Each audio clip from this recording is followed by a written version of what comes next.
Hello, my name is Aidan Wheelroy, and this is my honors project for Anthropology 314, Intro to World Religions.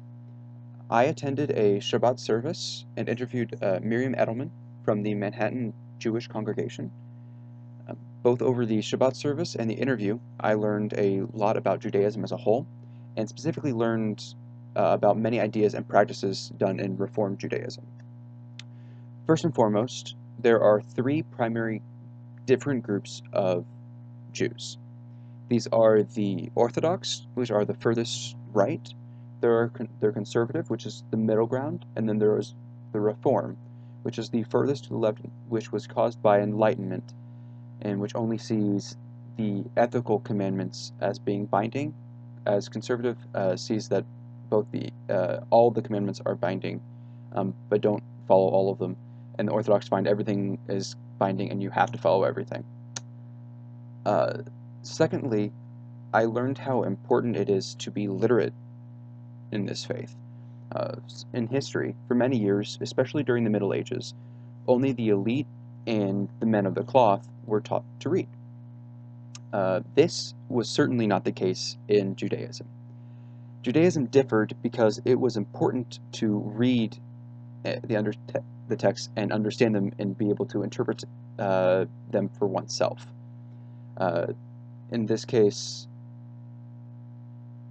it kind of leads into my next point, in which the word is always interpreted. This differs from most of the Abrahamic faiths because the stories in the Torah, Nevi'im, and Ketuvim are not needed to be factual. The importance comes from the significance and the meaning behind the story. So, the story of Jonah and the whale. Many Reform Jews don't believe that Jonah actually existed in a whale, but that the exile was a story to be told to teach a moral. In this case, speaking of stories, the Exodus story has caused many changes in the faith and has been a big source of the cultural significance for Judaism. After the destruction of the first temple, a new form of Judaism had to be formed that didn't require sacrifice and other rituals regarding the temple because they didn't have one to practice in. Therefore, another form emerged, which was called Rabbinic Judaism, and it is currently what is practiced by the Jews of the modern world. This is where rabbi began to emerge. And rabbi just means teacher. Their job was to communicate and enable and teach others about the word. So in this example, for example, Jesus was a rabbi, and so the things that Jesus did during his time were perfectly normal to the time and normal for a rabbi to do, to speak to other rabbis and question, do things like that. So it is very different than I thought a rabbi would, because I thought it was going to be similar to how a preacher or a priest would be, but it is very different. Following that, there are many Jewish holidays that also came out of this time period. So across the year, they follow their own lunar year. That begins with Rosh Hashanah, which is the celebration of the harvest season. In particular, it begins with the wheat harvest. It is similar to the American idea of Thanksgiving, except for this Rosh Hashanah occurs at the beginning of harvest, meanwhile Thanksgiving occurs at the end. From the beginning of Rosh Hashanah,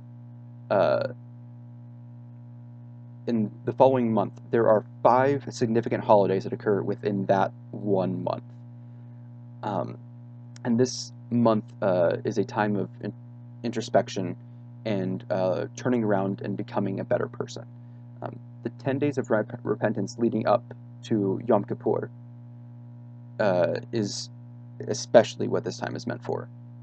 And Yom Kippur ends that 10 days of repentance after fasting for 25 hours of both food and water. This is a symbol of and preparation for one's death.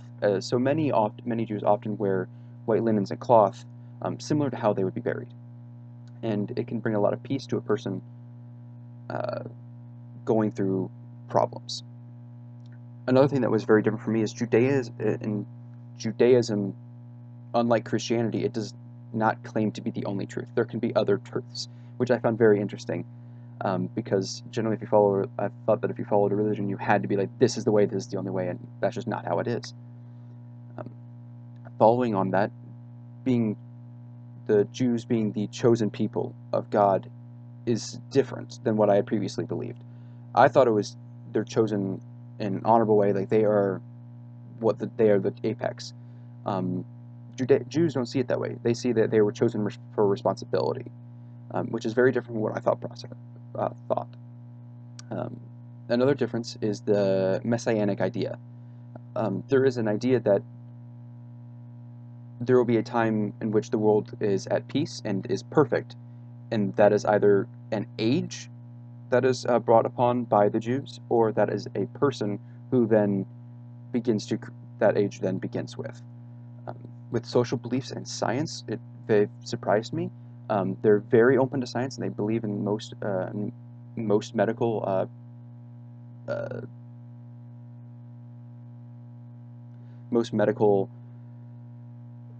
operations and things like that to help other people, and are very open to social issues and very active within those problems.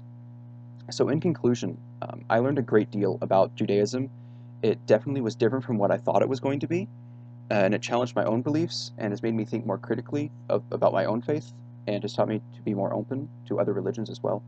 Other than that, I'm very excited to continue learning, and I hope that this continues to